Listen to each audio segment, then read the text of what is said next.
On va faire une miniature aussi après. Coucou tout le monde, j'ai décidé de refaire cette vidéo là, la vidéo sur lesbienne, parce que du coup la dernière vidéo avait été strike par YouTube, enfin strike, en gros elle avait été démonétisée par YouTube parce que dedans évidemment je dis plein de mots qui sont censurés par YouTube, donc démonétisée et pas possible d'avoir accès à cette vidéo si tu ne prouves pas que tu as plus de 18 ans. Elle n'a pas été démonétisée. Elle a été Bah réduite. partiellement. Ouais. Du coup, relou. Puisque je voulais que vous soyez énormément à pouvoir avoir accès à cette vidéo-là et que vous me l'avez beaucoup demandé, je me suis dit pourquoi pas la refilmer, mais cette fois-ci la refilmer avec Eve, comme ça vous aurez son opinion à Eve. Du coup, cette vidéo, on va rentrer dans les mêmes détails que la précédente vidéo pour ceux qui l'auront déjà vue. D'ailleurs, pour ceux qui l'ont déjà vue, la version non censurée, sachez que c'est plutôt chouette de regarder cette vidéo là aussi parce que même si on reprend exactement les mêmes questions, bah il y aura forcément la vidéo qui est différente et je vais pas du tout faire un copier-coller de ce que j'avais dit dans la précédente vidéo. Du coup, il y a certaines choses qu'on va modifier par rapport à l'autre vidéo, je trouve, qui était mieux de perfectionner, et il y aura l'avis de Eve en plus. Donc tous les mots qui peuvent être censurés par YouTube, on va simplement les biper à l'oral. Donc on les écrira à l'écran avec des astérix. Du coup, je vous conseille de au moins jeter un coup d'œil à cette vidéo-là et pas juste l'écouter parce qu'il y aura les mots en question qui seront affichés à l'écran. Après, quand elle dit on, c'est moi, quoi. Oui. Petite pause dans la vidéo pour vous parler du sponsor de cette vidéo qui est la marque Cure. Je vous en avais déjà parlé, mais Cure, c'est une marque qui propose des compléments alimentaires personnalisés. Quand je dis personnalisé, c'est parce que vous pouvez faire le test sur le site de Cure que je vous mettrai évidemment en barre d'infos pour savoir quel complément alimentaire serait plutôt chouette d'incorporer dans ta routine tous les jours.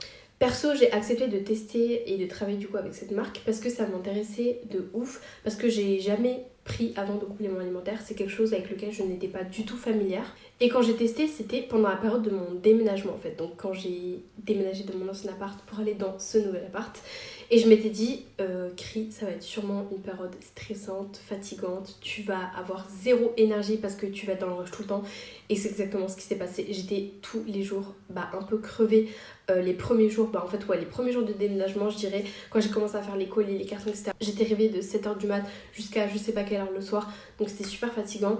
Mais est arrivée la cure de chez Cure. J'ai reçu aussi le deuxième colis du coup pour continuer cette cure là parce qu'on voit les effets pas au bout de 2 jours, il faut les prendre sur la durée pour commencer à avoir des effets. Donc perso c'était vraiment ça mes problématiques, le manque d'énergie que je voulais anticiper, le stress aussi parce que c'était une période stressante et juste le fait de pouvoir reprendre une routine en fait et me sentir en forme chaque jour pour continuer à bosser. Donc comment ça se présente quand tu auras fait ton test sur le site pour savoir quel complément alimentaire serait bon pour toi, et bien tu vas recevoir une boîte comme ça. Alors moi c'est vrai que j'avais peur, je m'étais dit mais je vais jamais me souvenir de quel complément c'était qu'il fallait que je prenne, etc., comment je fais pour les différencier. Tu n'as pas besoin de te poser cette question parce que tu reçois du coup cette boîte là qui se présente comme un petit distributeur en fait, et tout simplement chaque jour tu prends un sachet et dans un sachet il y a tous les compléments que tu es censé prendre. Et j'ai pris notamment de l'acérola que je voulais vraiment tester, qui est vraiment utile quand on manque d'énergie, et le B-complexe qui est aussi cool, notamment pour l'énergie, pour booster le système immunitaire, mais aussi pour les cheveux parce que j'avais envie de prendre soin de mes cheveux et pour la pousse, les fortifier, etc. C'est vachement pratique. Les avantages de Cure, c'est que la majorité des ingrédients sont naturels ou bio, c'est fabriqué en France et en Belgique, et les emballages sont 100% recyclables. Et pour ceux qui se poseraient des questions et qui trouveraient ça bizarre en mode mais pourquoi elle fait la promo de médicaments, c'est dangereux et tout, sachez que les compléments alimentaires ne sont pas des médicaments, c'est des choses qu'on peut même retrouver en supermarché, c'est des choses qui sont naturelles, qui sont bio, qui ne vont pas impacter ou modifier votre psyché en fait, votre cerveau, donc vous inquiétez pas là-dessus. Si jamais vous avez peur ou que vous avez des risques d'allergie ou peu importe, sachez que déjà les ingrédients sont listés sur le site, mais vous pouvez aussi en parler à un médecin si jamais ça vous rassure. Et moi perso, je trouve que ça m'a aidé surtout au niveau de l'énergie. Genre ça a été le point le plus grand parce qu'après mon stress, il est quand même issu de pathologies aussi de base, d'anxiété, etc. Et comme je vous dis, c'est pas des médicaments, donc ça reste quelque chose de doux en fait.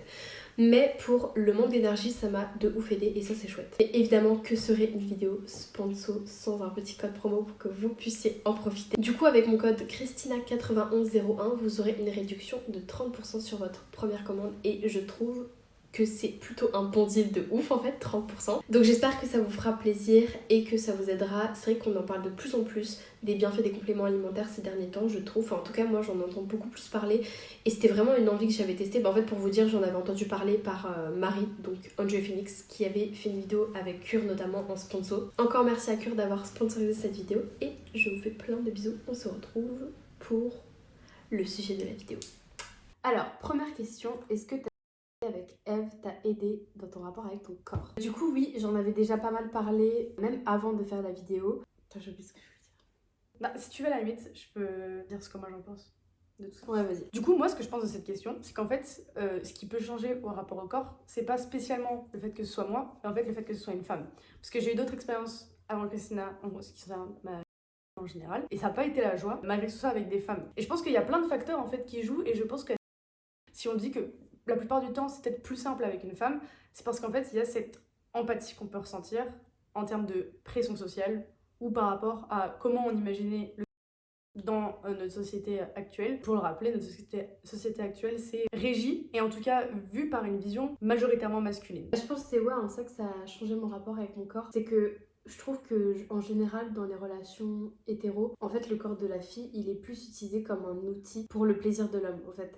Et du coup moi avant d'avoir une avec une fille, bah j'avais un peu ce... En plus ça me fait penser parce que juste avant que je filme cette vidéo, j'ai vu une vidéo de la Carologie, je sais pas si vous la connaissez, mais c'est une youtubeuse que j'aime énormément. Bah il y a, je crois que c'était hier ou je sais plus dans la semaine en tout cas, elle a sorti une vidéo sur le fait que bah, en gros son passé d'hétéro avait encore des répercussions sur sa vie maintenant en tant que femme queer, en tant que femme lesbienne. Et en fait je me suis totalement retrouvée dans ça et je la rejoins tellement dans le sens où ouais je me sentais exactement pareil, enfin je me suis grave identifiée à ce qu'elle a dit dedans par rapport à ses relations avec ses ex qui étaient des hommes. C'est le fait qu'en fait ben à aucun moment ton corps il va vraiment passer en priorité dans le rapport ou en tout cas il va être acteur de la relation. En fait, il va plus être un outil, un moyen pour que l'homme ait du plaisir. Après, avec mon ex, personnellement, c'était pas aussi poussé, je pense. Enfin, ça allait quand même. Je pense qu'il y a des cas bien pires que ça. Mais c'est vrai que ben, j'avais un rapport avec mon corps, même d'expérience, enfin autre qu'avec mon ex mais qui est aussi avec des hommes, qui est fait que bah j'avais une vision super négative de mon corps, genre je me sentais pas vraiment maître de mon corps et de mon propre désir. Et au-delà de ça j'avais aussi beaucoup de complexes, de trucs comme ça, bon j'en ai toujours, c'est clair, j'ai toujours des TCA, j'ai toujours tout ce genre de choses, mais ça m'a grave aidé. Et ben moi justement j'ai ressenti la même chose que Christina, mais j'ai eu des relations qu'avec des femmes. Ouais. Et je pense que c'est là où est la différence, c'est pas tant le c'est-à-dire homme, femme ou le reste. Je pense que ce qui est vraiment important en fait c'est la déconstruction de notre vision du...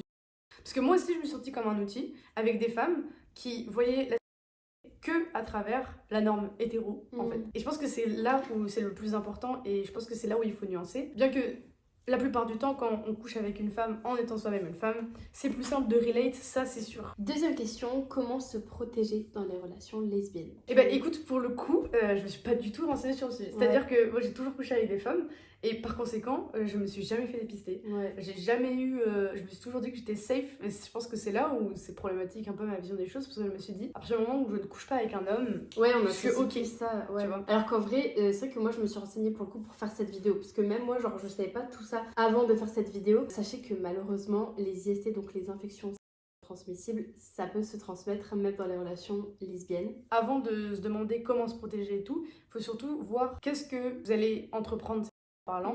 C'est-à-dire, est-ce que vous, ce qui vous intéresse, c'est de coucher avec plusieurs personnes ou est-ce que vous êtes plus dans l'exclusivité? Et là, adaptez votre manière de vous protéger. Typiquement, si vous êtes comme moi et Christina et que vous sortez juste avec une personne et que vous n'ayez pas d'autres relations autour, donc que exclusif, là, je pense que surtout ce qui est important, c'est de se dépister. Ouais. Et à partir du moment où vous n'avez pas d'IST, forcément, là, vous êtes libre de faire un peu comme vous voulez. Cependant, si vous voulez coucher avec plusieurs personnes, ce qui est totalement ok, bah là, c'est là où les protections sont importantes, en fait. J'avais vu en me renseignant que les femmes lesbiennes sont 4 fois plus susceptibles d'avoir des IST. Donc, j'ai vu cette information-là, je sais pas à quel point elle est véridique. Et aussi, pour vous donner un petit peu plus d'infos médicales, j'ai noté sur une feuille, pour transmettre une IST, il faut un poste d'entrée, par exemple, et un liquide contaminant comme le sang ou la... Donc, la salive aussi, ça marche ou pas? Je pense, oui. Ok. Je suis pas sûre de la salive. Ouais, je sais pas. Peut-être. Donc, ça dépend aussi des pratiques que vous allez avoir. Si par exemple, pour la vous allez utiliser vos doigts. Un truc tout bête, mais lavez-vous les mains avant le rapport. Comme ça, vous enlevez les saletés, les bactéries, les machins. C'est vrai que quelqu'un m'avait dit en commentaire sur la dernière vidéo, faire attention parce qu'il y a des savons qui sont très irritants en fait pour la. C'est vrai, par exemple, j'avais vu que les savons Intima, c'est pas du tout bon en fait pour la. Alors que c'est spécifique, c'est fait pour ça, mais il faut plutôt un savon pH neutre, donc voilà. Ils sont cons. Ouais, enfin c'est comme, tu sais, les serviettes hygiéniques, mais genre dès que tu ouvres le paquet, ça sent le parfum, genre. Et ça, c'est une traîne que j'ai vue très régulièrement ces derniers temps sur TikTok, le fait que des filles avaient peur que leurs copains ou leurs copines, peu importe, fassent des... parce qu'elles avaient peur d'avoir mauvais goût, d'avoir une mauvaise odeur, mais en fait, vous n'êtes pas censé sentir la fraise des bois. Enfin, c'est... vous avez une odeur corporelle, elle est normale du moment que vous êtes propre et tout. En vrai, moi, c'est vrai que c'est une peur que j'avais... J'en parlerai dans une autre question, mais c'est vrai que c'est un peu une peur qui m'est déjà passée par la tête. Mais d'un autre côté, qu'est-ce que tu voulais que je fasse? Je me suis dit, je m'en fiche, genre, c'est mon corps. Bon, pour revenir sur le sujet des protections, du coup, on disait pour se laver les mains avant, et si jamais vous avez des lésions cutanées, parce qu'on a dit que justement le sang ça pouvait transmettre des contaminations, des transmissions d'infections, etc. Mettez un gant en latex et c'est fini. Et pour les rapports oraux, donc typiquement vous pouvez déjà vous faire dépister, ça évite de mettre la deuxième option qui est la digue dentaire parce que c'est quand même un peu relou. Une digue dentaire c'est quoi? Bon déjà ça se trouve en pharmacie, c'est en gros une espèce de feuille de latex que tu vas mettre sur la de la personne. En fait ça va être une protection entre la et la langue. Et j'ai vu sur internet apparemment, parce que les digues dentaires ça peut être assez cher, enfin c'est beaucoup plus cher que des préservatifs, ça peut se faire à l'aide d'un préservatif classique. Donc voilà, à vérifier cette information, voir comment ça se fait, etc.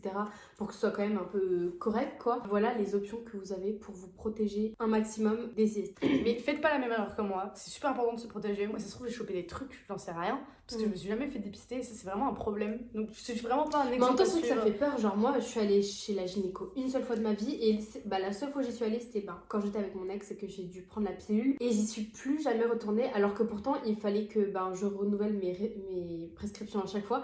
Mais à chaque fois je demandais genre à mon médecin et j'allais jamais chez la gynécologue parce qu'elle me faisait trop peur, j'avais une mauvaise expérience avec elle et en fait c'est tellement courant que ça décourage de ouf d'y aller.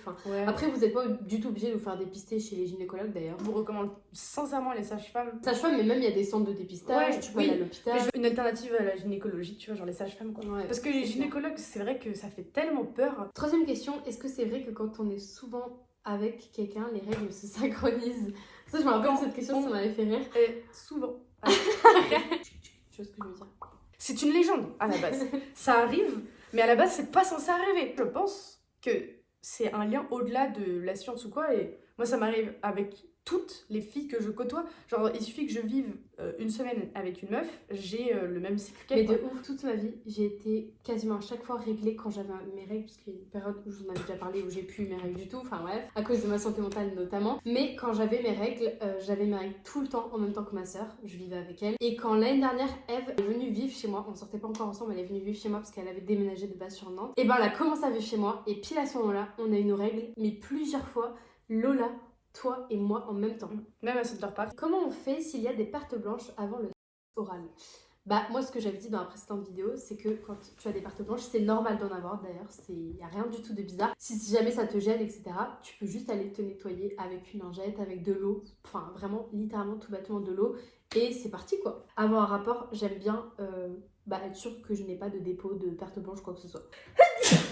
Waouh! Mais sachez en tout cas que les pertes blanches, c'est tellement naturel que en réalité vous n'avez pas besoin d'en avoir quelque chose à foutre. C'est trop naturel pour en former un tabou ou en faire une honte. Toutes les femmes, toutes les personnes qui ont un vagin, toutes les personnes qui sont concernées par ces pertes blanches, c'est naturel. Waouh! C'est relou. C'est relou. Oh là là, le petit fantôme. Attends, je suis un peu décalée. Mais en fait, sinon on voit la chaise. Non, mais je suis une star en fait. Mais du coup, pour résumer, vous nettoyez si vous avez envie, point final. Cinquième question, comment gérer la potentielle jalousie du corps de l'autre, l'éventuelle compétition féminine? Je ne suis pas du tout bien placée là-dessus, parce que je n'ai jamais ressenti ça. J'ai un corps qui fait partie des normes, donc j'ai jamais été jalouse de qui que ce soit, pas parce que je suis trop bien, mais parce que la question ne m'est jamais posée. J'ai jamais eu vraiment de complexe sur mon corps, donc... Avant de recevoir cette question-là, c'est vrai que je me suis grave dit genre... Putain, c'est vrai que je m'étais jamais posé la question, genre... Alors que pourtant, c'est quelque chose qui a, je pense, été présent dans ma vie, de façon générale. Enfin, surtout avec les réseaux sociaux, en fait, parce que j'ai eu des TCA... Il est parfait.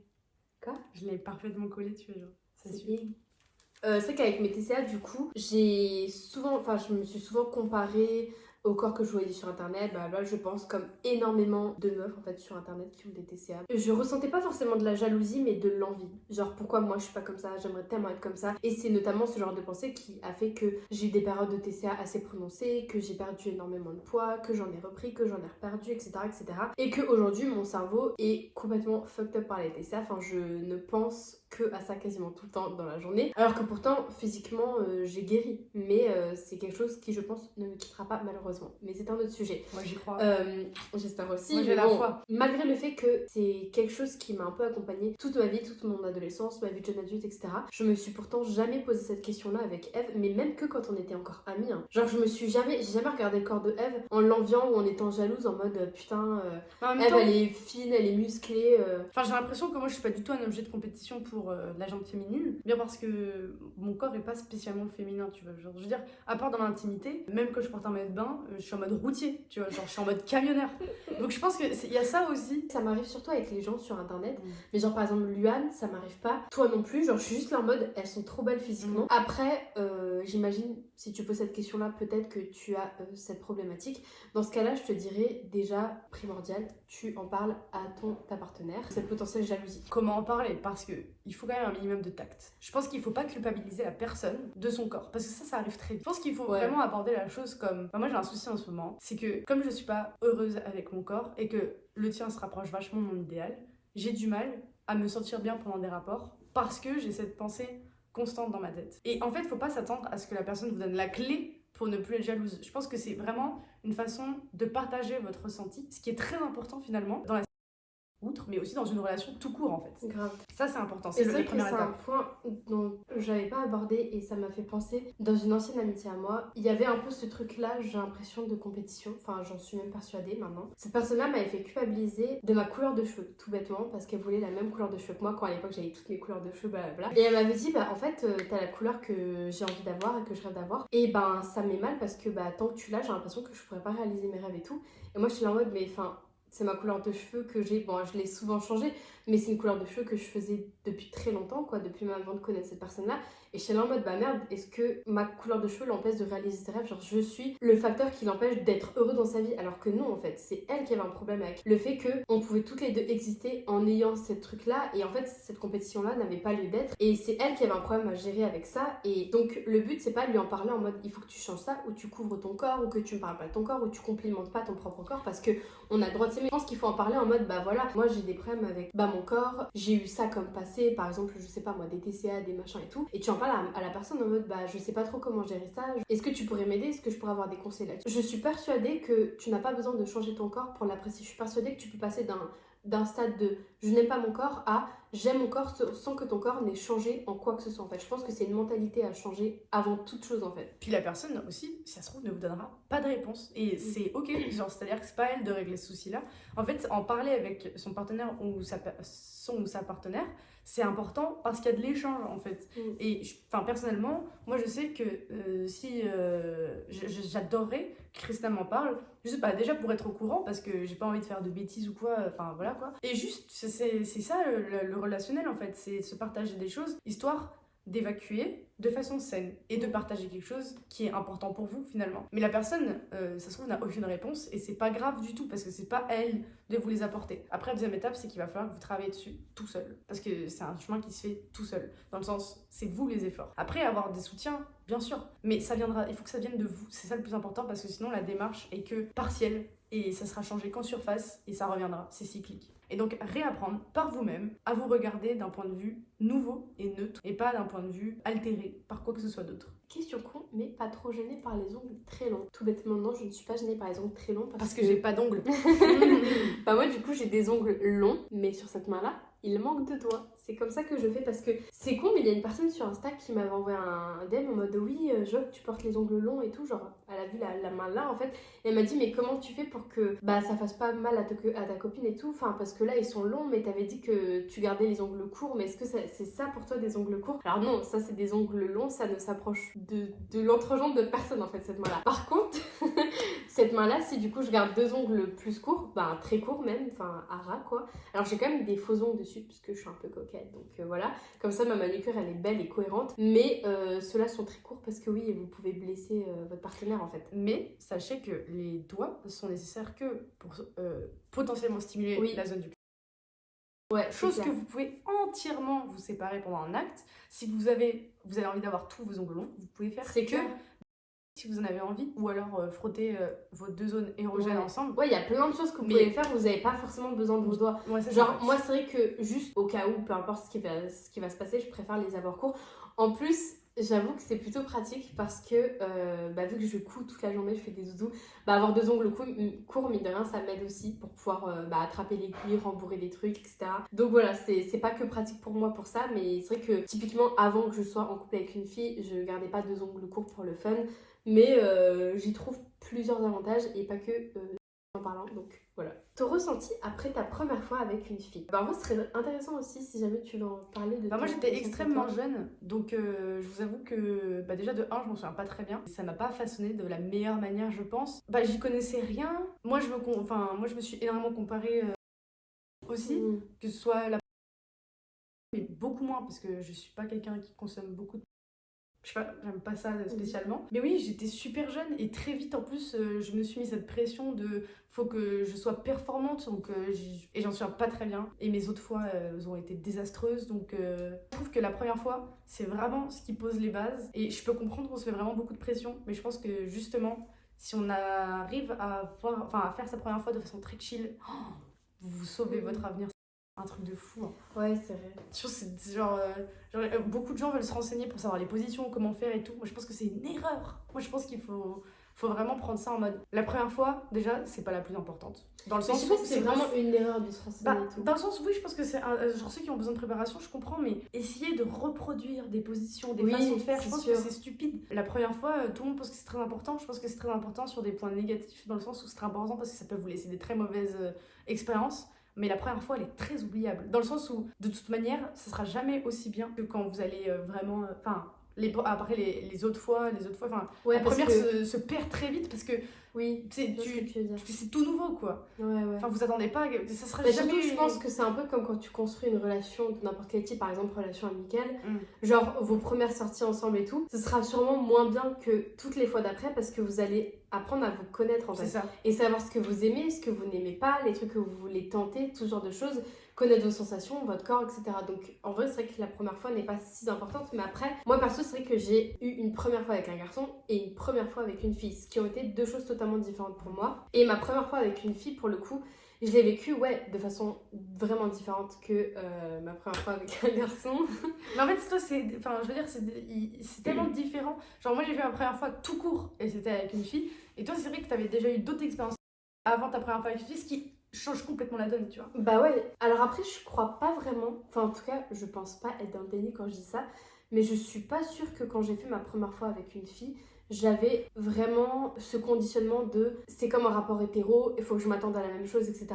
Je savais aussi, peut-être parce que je connaissais Eve depuis un moment déjà avant qu'on ait eu notre première fois, que je me sentirais pas comme un objet, je me sentirais pas utilisée. Et moi, je pense que c'est le ressenti que j'ai le plus eu dans tout mon parcours en parlant.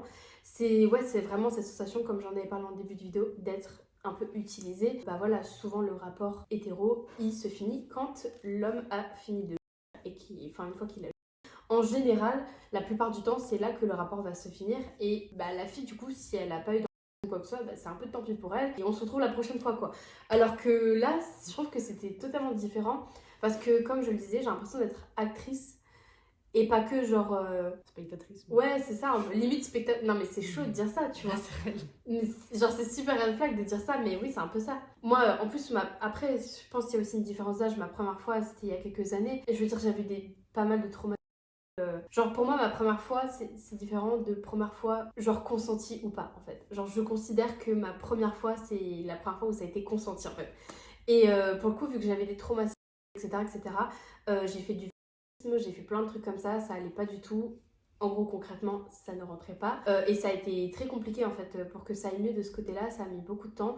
Ça peut arriver pour plein de raisons différentes, hein, pas que liées à des traumas.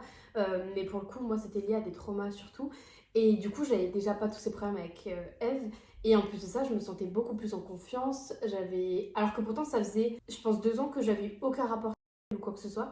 Mais je me suis direct sentie en confiance. J'en avais envie, je me sentais désirée. J'avais du désir pour la personne, enfin pour Eve. Et ça s'est super bien passé. Et c'est aussi suite à cette première fois où j'ai réalisé qu'en fait, les rapports hétéros, ce n'était pas du tout pour moi. Parce que c'était ça en fait. C'était ça qui m'avait donné le plus de plaisir que j'en avais jamais ressenti de ma vie. Ça veut pas dire que c'était nul avant, que j'en avais pas. Mais juste, c'est là où ça a cliqué dans ma tête que c'est ça en fait. Je me sens épanouie dedans, je me sens bien dedans. Et avant le rapport, pendant le rapport et après le rapport, je me suis sentie super bien tout le long, ce qui n'était pas forcément le cas avant. Donc ouais, pour moi, ça a changé beaucoup de choses. Enfin, c'était là où j'ai réalisé, ouais, en fait, je suis 100% lesbienne, genre c'est sûr, quoi. Mais je pense ça doit faire une grosse différence quand t'as eu que des rapports hétéros avant et que t'as pour la première fois un rapport avec une fille. Là, tu dois te rendre compte des différences. Mais pour toi, c'est normal. Déjà, j'étais super jeune. Franchement, j'étais pas bien du tout dans ma peau de base, de toute manière. Ma vision des choses est très fucked up et j'ai jamais eu de compétition physique, mais par contre, je me suis toujours mise en compétition morale ou mentale avec quelqu'un. Genre, typiquement, je sais qu'il y a 2 ans, je pouvais vraiment me sentir mal parce que quelqu'un dans la pièce faisait rire plus de personnes que moi. Et c'est grave, mais ça a été comme ça très longtemps parce que moi, c'est comme ça que j'estime ma valeur. En fait, c'est par rapport au regard des autres. Et donc, forcément, la compétition arrive très vite. Donc t'avais peur de dire, ça se trouve, c'était moins bien avec moi qu'avec une autre personne. Ou même juste que je suis nulle, quoi. Ouais. Tu vois. Et c'est ça, ça a vraiment conditionné toute ma vision des choses sur la... C'était pas du tout la faute de ma partenaire, pour le coup, c'était vraiment ma vision à moi des choses qui étaient vraiment fucked up. Après, j'étais très jeune, donc je peux pas trop m'en vouloir et j'ai fait du chemin là-dessus et tout, même si c'est encore difficile de temps en temps, parce que c'est quelque chose que pendant 5-6 ans j'ai trimballé avec moi et j'ai jamais changé de vision des choses, donc ça avait vraiment été habituel. Genre pour moi, c'est égal compétition ou en tout cas performance. Et c'est pour ça que maintenant je suis contente de pouvoir en parler librement et de façon plus saine parce que ça m'a vraiment hantée, quoi. Je pense que la première fois, il faut pas la voir comme sensationnelle, mais comme découverte. Tu vois. Je pense que si tu te concentres beaucoup plus sur l'aspect genre je découvre, là ça peut être kiffant. Ouais. Alors que si tu te concentres sur l'aspect je prends du plaisir, peut-être que là c'est plus... Enfin, tu vas être peut-être un peu plus déçu. Quoi. Moi en vrai, je pense que ma première fois, genre toute première fois, hors fille, garçon, peu importe, genre à part les problèmes de et tout que j'avais, ça s'est bien passé, tu vois. Genre j'en ai pas du tout gardé un mauvais souvenir ou j'étais pas là en mode putain c'est grave de la merde. Ouais. Après j'avais aussi un mindset différent et j'avais je pense des attentes, entre guillemets la barre était très basse quoi. Parce que pour moi c'était... Enfin j'étais là en mode c'est trop cool, la personne elle a pu avoir grave du plaisir, moi j'ai pu en avoir aussi un petit peu de mon côté. En mode je grappille les quelques miettes de pain qui restent et ça va super tu vois. Alors que maintenant la barre n'est plus du tout à ce niveau là en fait. Genre en fait je me considère beaucoup plus donc... Ouais. Comment faire quand on a ses règles pendant un rapport? Vous faites ce que vous voulez. Mais genre, écoutez-vous. Si vous n'avez pas envie parce que vous vous sentez mal à l'aise, parce que vous avez des règles, vous le faites pas. Si la personne ne se sent pas à l'aise parce qu'elle a ses règles, vous forcez pas. Si vous avez vraiment envie mais que vous avez peur d'en foutre partout, mettez une serviette, genre en dessous de vous. En fait, ouais, moi je pense, en vrai, perso, moi, ça dépend. Genre, en fait, moi, quand c'est les premiers jours de cycle, le premier, deuxième jour, je n'ai pas envie de faire quoi que ce soit en général parce que j'ai beaucoup de sang et je me dis ça va être chiant. Genre même avec une serviette, on va en foutre partout, tati tata. Donc ça me saoule. Après le reste de mon cycle, ça me dérange pas du tout. Enfin que ce soit moi ou Eve, genre ça ne change rien pour moi. En fait juste à la limite, ça peut limiter certaines pratiques, genre typiquement les rapports oraux.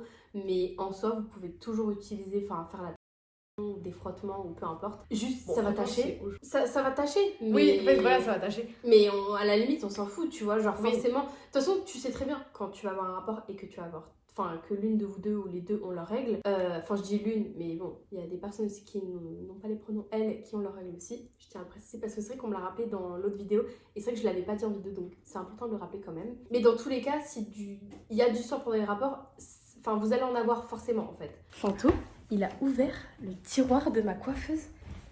Genre, il arrive à l'ouvrir, regardez ça. Fanto, tu te sens pas concerné là? Arrête! L'autre jour, j'ai retrouvé mes fossiles par terre parce qu'il avait complètement démonté ce tiroir pour avoir les élastiques. Si vous avez vos règles, du sang va forcément être impliqué. Ce n'est pas la mort, vous vous lavez après et c'est fini, on n'en parle plus. Vous mettez une serviette dans le lit et c'est tout bon. Voilà, il n'y a pas de problème. C'est pas dégueu. Après, si jamais ça gêne le ou la partenaire en face, bon voilà, vous en parlez avant. Mais si ça gêne aucun de vous deux, c'est parti quoi. En fait, c'est une barrière que si ça vous plaît pas, quoi. Si Ouais, vous aimez c'est pas. ça. Et c'est ok de pas aimer. De ouf. Voilà, chacun ses limites. Et puis, c'est tout ce qu'il veut. Même si ça se trouve, ça vous fait peur le son et tout. Ouais, grave. Enfin, chacun est différent par rapport à ça. Il faut vous écouter, quoi. La fréquence est-elle plus basse qu'avec les hommes qui sont souvent très en demande? Ça, je pense que ça dépend totalement. En fait, c'est pas une question d'homme ou femme ou peu importe. Genre, je pense que ça dépend juste de vos envies, de votre libido. Et sachez que ça peut totalement évoluer au fur et à mesure du temps. C'est-à-dire que vous pouvez très bien être dans une relation, en début de relation, d'ailleurs c'est très souvent le cas, la libido est très forte. Vous avez beaucoup plus de rapports que plus tard dans votre relation, quelques mois après. En général, on appelle ça, je crois, la phase de lune de miel, enfin la honeymoon phase, où du coup les rapports vont être beaucoup plus fréquents. Après, il y en aura moins. Ça veut pas dire que vous vous aimez moins, ça veut pas dire que vous vous désirez moins. C'est juste que vous avez une vie en dehors de ça, que vous faites plein de choses, etc. Et que l'affection, l'amour va pas passer exclusivement que par les rapports, mais par plein d'autres gestes d'affection, etc. Donc je pense que c'est totalement différent. L'inverse, c'est aussi ok, existe aussi, où genre au début vous n'avez pas du tout de rapport, et plus tard, votre libido est au max. Et ça peut totalement évoluer, la libido, en fonction de si vous êtes stressé ou pas, si vous êtes en période, je sais rien, de déménagement, de trucs à faire, que vous allez moins bien mentalement, que vous allez mieux mentalement, plein de trucs comme ça en fait. Même votre propre rapport avec votre corps va impacter votre libido en couple. Enfin, vraiment, ça peut totalement dépendre. Et je pense qu'on peut pas vraiment dire que oui, quand on est en couple lesbien, on a moins de rapports, on a plus de rapports que quand on était avec un homme, parce que les hommes demandent plus. Genre, perso, j'ai beaucoup plus de rapports en étant en couple avec une fille qu'avant, quand j'étais en couple avec un garçon. J'en avais parlé, et d'ailleurs, on m'avait envoyé quelques DM un peu bizarres à ce sujet-là, en mode oui, mais t'avais fait une vidéo avec ton ex à l'époque pour parler de votre... T'avais dit à cette époque-là que c'était super bien, etc. Et pourtant, là, tu nous dis que, en fait, c'était pas du tout le cas. Alors, déjà, il y a quand même un monde entre ce que j'ai envie de partager sur les réseaux et ce que je vis sur le moment. Et en plus, à cette période-là, ça allait bien, je veux dire, ça se passait bien. Mais il y a eu le reste. Et sur une relation de 3 ans, je n'ai été active avec cette personne que 1 an, la première année. Pendant 2 ans, on n'a eu aucun rapport. Donc moi, perso, je peux dire que oui, j'ai beaucoup plus de rapports maintenant. Parce que pour plein de raisons, après ça, c'est des raisons personnelles que je vais pas divulguer. Mais il y a aussi ce facteur de, je me sentais plus du tout à l'aise en relation avec cet ex-là pour plein de raisons différentes, mais aussi parce que je me rendais compte que j'aimais pas ça en fait. Enfin, j'étais persuadée que je n'aimais pas avoir de rapport, que c'était mes traumas qui aussi impactaient énormément tout ça. J'avais pas l'impression de réussir à guérir suffisamment mes traumas pour avoir des rapports sains, pour me sentir bien dedans. Ça m'angoissait beaucoup, ça me dégoûtait même par moments. Et du coup, j'ai tout simplement arrêté d'en avoir. J'ai arrêté ma pilule alors que j'étais encore avec lui parce que je savais qu'il n'y aurait plus rien de ce côté-là. Et ça a été totalement différent après avec Eve, quoi. Mais c'est bête comme réflexion, genre c'est comme... Après, je l'ai pas du tout appris. Ouais, enfin, il y a une personne qui me l'a vraiment dit en mode... Enfin, t'avais dit ça et tout, en mode 3 petits points, en mode j'avais menti à l'époque. Enfin, c'est surtout que c'est bête comme réflexion parce que, genre, quand t'étais petit, t'aimais trop un aliment et maintenant tu l'aimes plus. C'est-à-dire quand t'étais petit, tu mentais, ça n'a pas de sens. Ça évolue, tout change, surtout quand t'as un autre point de vue, que t'as des connaissances qui surtout, oui, après coup, maintenant que je suis plus dans cette relation depuis quasiment 1 an. Enfin, depuis même 1 an, forcément, mon avis est différent et maintenant que du temps est passé et tout, j'ai pu un peu faire la rétrospection. La rétrospection tu fais sortir ton pisse, La rétrospection de toute ma relation passée. Et maintenant, forcément, je me rends compte de plein de mécanismes que j'avais avant qui font que oui, je peux assurément dire maintenant que c'était pas tout rose avant, que maintenant je le vis beaucoup mieux les relations, que ça va très bien de ce côté-là maintenant, pour plein de raisons différentes.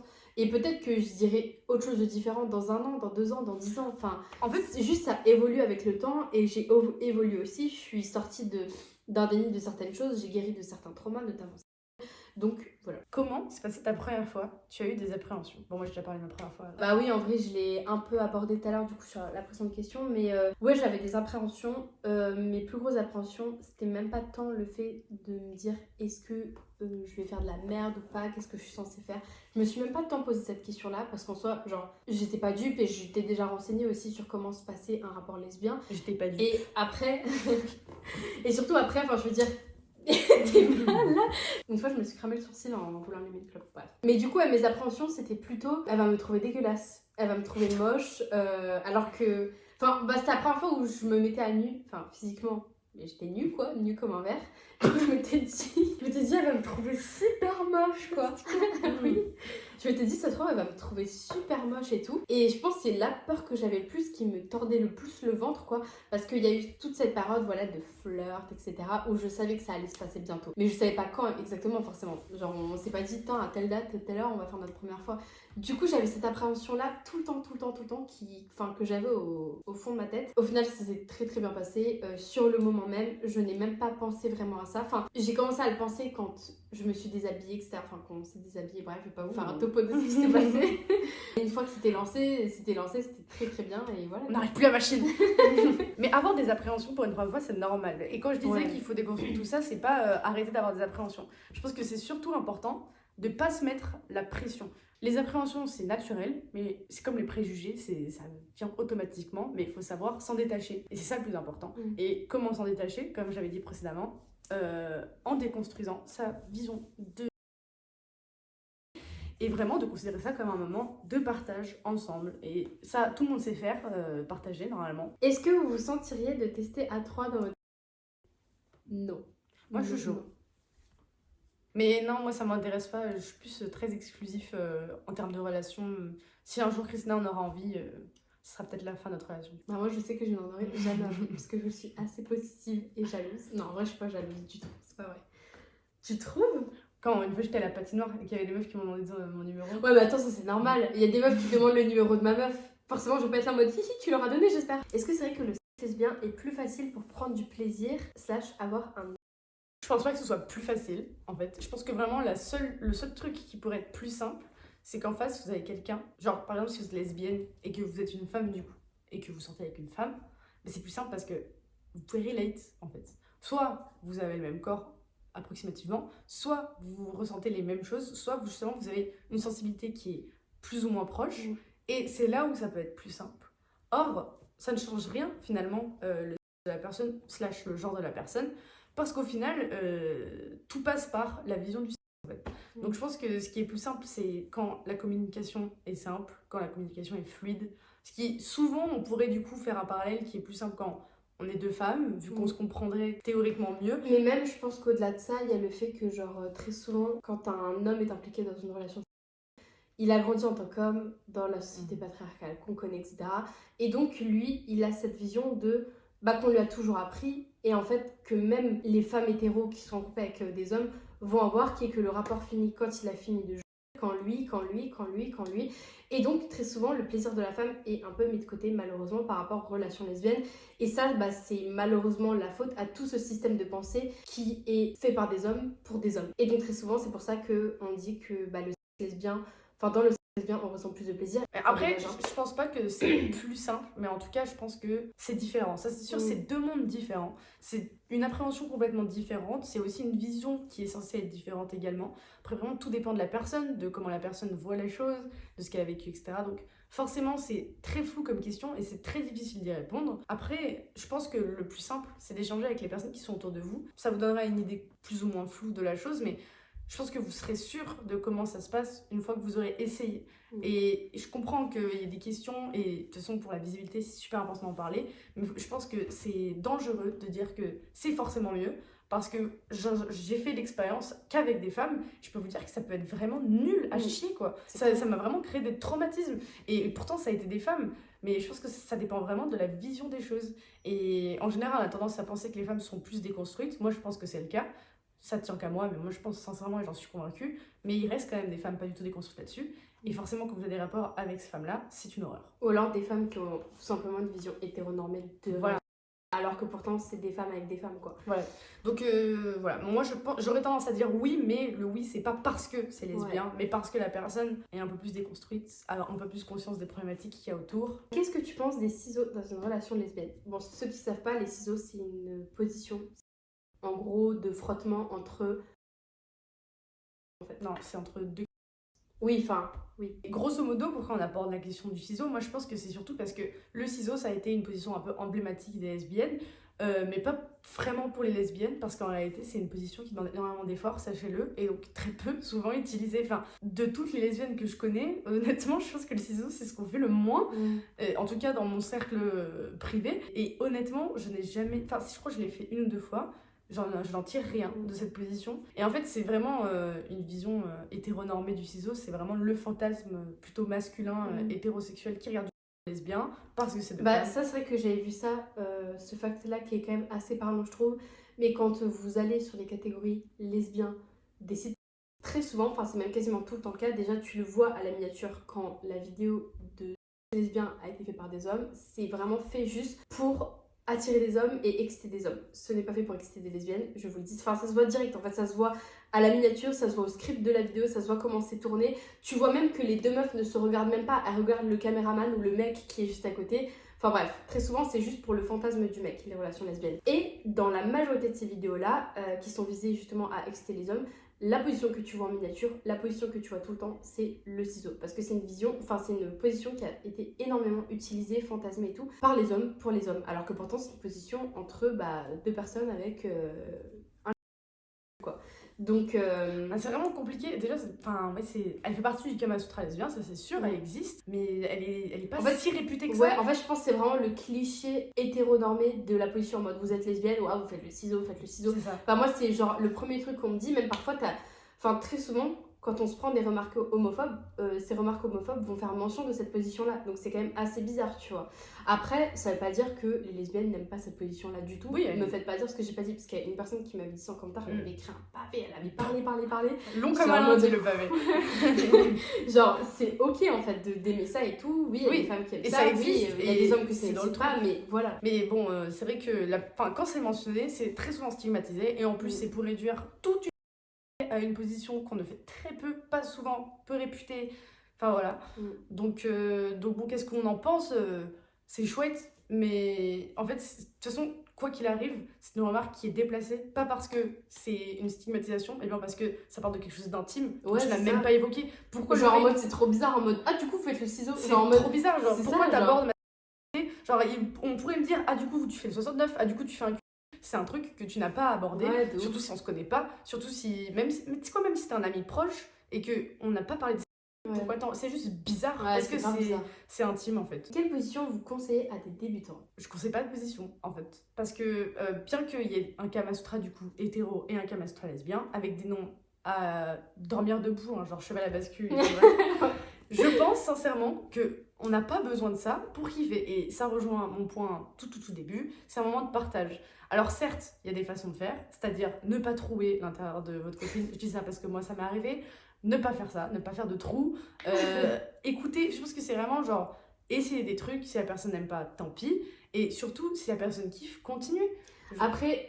Aussi, je sais que cette question-là, elle vient de personnes qui potentiellement sont ados, jeunes adultes ou qui n'ont pas eu de relation et tout, et qui sont perdus. Quand on leur dit juste on s'en fout, kiffer, c'est trop vague. Et il y a des gens qui ont besoin d'indications. Ouais, mais moi, pour ce coup-là, je voudrais dire, il n'y a pas de position en mode c'est pas de l'acro-sport, en mode la position là elle vaut 6 points, la position là elle vaut 1 point. Non, à un moment donné, vous pouvez faire toutes les positions que vous voulez, que vous soyez débutant ou pas. Enfin, du moment que vous avez le feeling, si votre première fois vous voulez faire vous voulez être en ligne, j'en sais rien, vous le faites. Et du moment que vous kiffez, que vous êtes chaud et tout, c'est parfait.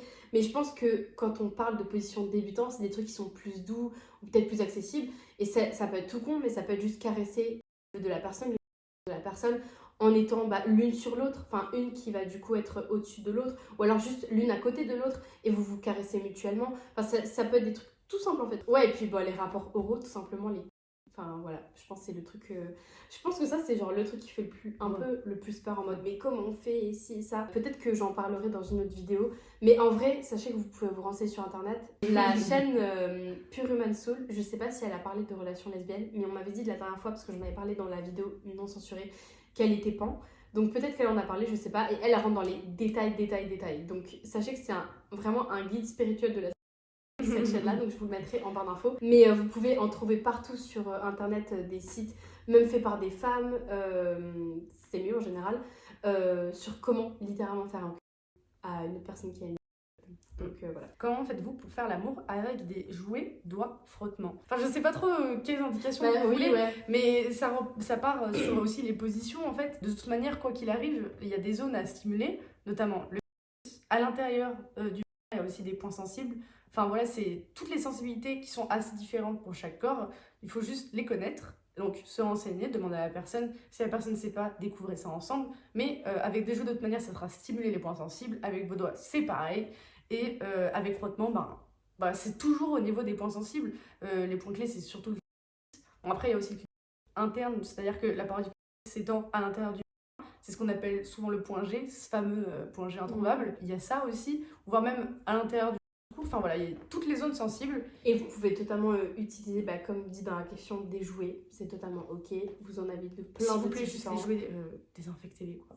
C'est tout. Enfin, ouais, faut les laver, pas forcément les désinfecter, mais faut oui, mais voilà, restez propre. Lavez-les après chaque utilisation. C'est clair, avant et après, hein, ça, ouais. Voilà. Et une question, par contre, qu'on m'avait posée en commentaire et que je trouvais super importante, c'était, mais quand est-ce qu'on peut dire que c'est une relation lesbienne et pas des préliminaires? Parce que les préliminaires chez les hommes, c'est le et la relation c'est la de l'homme avec alors ça, en fait, le P-word. Voilà, le P-word. Alors en fait, cette notion, c'est vrai que j'y ai réfléchi, on en a parlé en commentaire avec plusieurs personnes et tout. Et en fait, la notion de préliminaire, c'est une notion qui est juste hétéronormée. En fait, ça ne veut rien dire un préliminaire / le vrai rapport. Parce qu'en fait, ça, c'est une vision que d'un homme qui considère que le rapport commence à partir du moment où il va introduire et il va finir à partir du moment où le pénis est sorti. Et tout ce qui se passe avant, et tout, c'est pour introduire cette là. Mais non, en fait. Genre, dans les relations lesbiennes, on n'a pas besoin de pénétration pour dire ça c'est des préliminaires, ça c'est pas vraiment des préliminaires, ça si, ça. Non. À partir du moment où vous êtes intime, que ça implique vos organes, c'est un rapport sexuel. Ce ne sont pas des préliminaires. Ce n'est pas un préliminaire, c'est un rapport. Et même s'il y a cette notion de flirter ou s'exciter, etc., vous pouvez même inclure dedans parce que ça fait partie du processus de toute manière et c'est important. Puis je trouve que c'est vraiment, c'est super important d'entretenir, pas forcément un jeu, mais voilà, de se titiller un peu ou de s'exciter. Je trouve que ça fait partie de l'acte en lui-même. Donc en fait, vous décidez quand est-ce que pour vous ça commence, quand est-ce que ça s'arrête. C'est à vous de choisir en fait. Et oui, de toute manière, préliminaire, c'est une grosse construction hétéronormée. C'est clair. Est-ce que j'ai le droit de sans le dire à ma copine? Quand j'ai vu cette question, quand j'ai vu au montage cette question et quand j'ai vu la vidéo un peu avant vous, ça m'a rappelé vraiment des anciennes relations que j'avais eues. Vraiment, Christina l'a très bien écrit dans son autre vidéo, mais vous êtes maître de votre corps. Et de toute façon, il y a plein de threads Twitter là-dessus, des vieux trucs sur des personnes chroniquées online, tout simplement, qui donnent son avis sur des trucs qu'il n'a pas donné son avis, et qui veut aussi faire polémique. Il y a toujours ce genre de choses sur Internet. Vous faites absolument tout ce que vous voulez, personne ne vous possède. Vous vous possédez vous-même. Votre corps est à vous. Vous en faites c'est pas parce que vous vous retrouvez en couple avec quelqu'un que d'un coup, cette personne-là a des droits ou des parts sur votre... Cette personne-là, qu'elle soit morte ou vivante, votre corps restera toujours le vôtre en fait. C'est pas parce que d'un coup vous êtes en couple que vous faites un contrat de alors ton corps tu as le droit de l'utiliser comme ça, comme ça, comme ça, et tu n'as pas le droit de faire ci, ça avec moi. Non, et ce n'est pas tromper de se en fait. Par contre, à côté d'une personne, peut-être que là il y a peut-être un petit souci. Dans le sens où, de toute façon c'est que moral, hein, mais si la personne n'est pas à l'aise avec vous, qu'il soyez intime vous-même, ça, je pense que ça peut se comprendre. Parce que l'intimité avec son propre corps, ça vous regarde. Donc forcément, ne pas l'imposer à l'autre. Ouais, vous le faites en privé. Parce que moi, je connais des gens qui se mettent à côté d'autres personnes qui dorment là, à vous faire foutre. Oui. C'est très grave. Ne faites pas ça. Par contre, vous êtes tout seul dans votre coin. Et voilà, mais bon, de toute manière, vous êtes un peu libre de faire ce que vous voulez. Juste à partir du moment où vous entravez la liberté de quelqu'un d'autre, faut peut-être se remettre en question. Bon, la vidéo était super longue, je pense. Elle va avoir des heures et des heures et des heures de montage. La vidéo doit sortir demain, donc bonne chance Eve. Mais j'espère que YouTube ne va pas la censurer. Bref, mettez un max de likes, partagez-la, etc., parce que au cas où ça arriverait, ce serait sympa. Sortez couvert. L'algorithme. Faites attention à vous. Je suis en train de parler, tu parles. Je donne des conseils. Ok. C'est quelque chose qui se développe, qui se découvre, qui évolue dans le temps. Ce n'est pas fixe. Faites-vous un max plaisir. Si jamais vous avez d'autres questions, n'hésitez pas à les mettre en commentaire. Et je suis totalement apte à faire plein de vidéos sur la... lesbienne. J'espère en tout cas que ça vous aura plu et aidé, j'espère en tout cas, parce que c'est vrai que c'est un sujet, je trouve, qui n'est pas assez parlé. On parle beaucoup de LGBT, etc., mais peu de lesbiennes. Je trouve qu'on est beaucoup plus représentés, enfin les gays hommes par exemple sont beaucoup plus représentés que les lesbiennes, j'ai l'impression généralement dans tous les médias et tout. Et ça va de même pour la lesbienne et je trouve ça très dommage, donc c'est important d'en parler. Surtout aussi, j'aimerais te dire un truc très important pour finir la vidéo, il n'y a pas de lesbianisme sans les femmes trans. Alors, désolée de ne pas vous avoir inclus dans la vidéo d'avant. Vraiment, toutes mes excuses. Vous êtes top. En fait, c'est vrai que j'en avais pas parlé puisque ça me concerne pas et je sais pas trop comment en parler parce que j'ai pas envie de m'approprier quoi que ce soit ou de dire des trucs maladroits par rapport aux femmes trans. Mais on ne peut pas être lesbienne, féministe et j'en passe sans accepter les femmes trans en fait. Vous êtes une cause très importante, j'espère que je serai assez renseignée pour parler de vous un jour, vraiment. Et même inviter des personnes en fait. Ce serait vraiment super chouette. Ce serait trop cool. J'espère que vous aurez la visibilité que vous méritez tous très rapidement, vraiment un max de soutien, un max de love, vous êtes assez. Surtout en ce mois des fiertés. En ce mois des fiertés, on est fiers de vous. Ouais. Soyez vous-même, on vous aime. Bisous. Ouais. Bisous.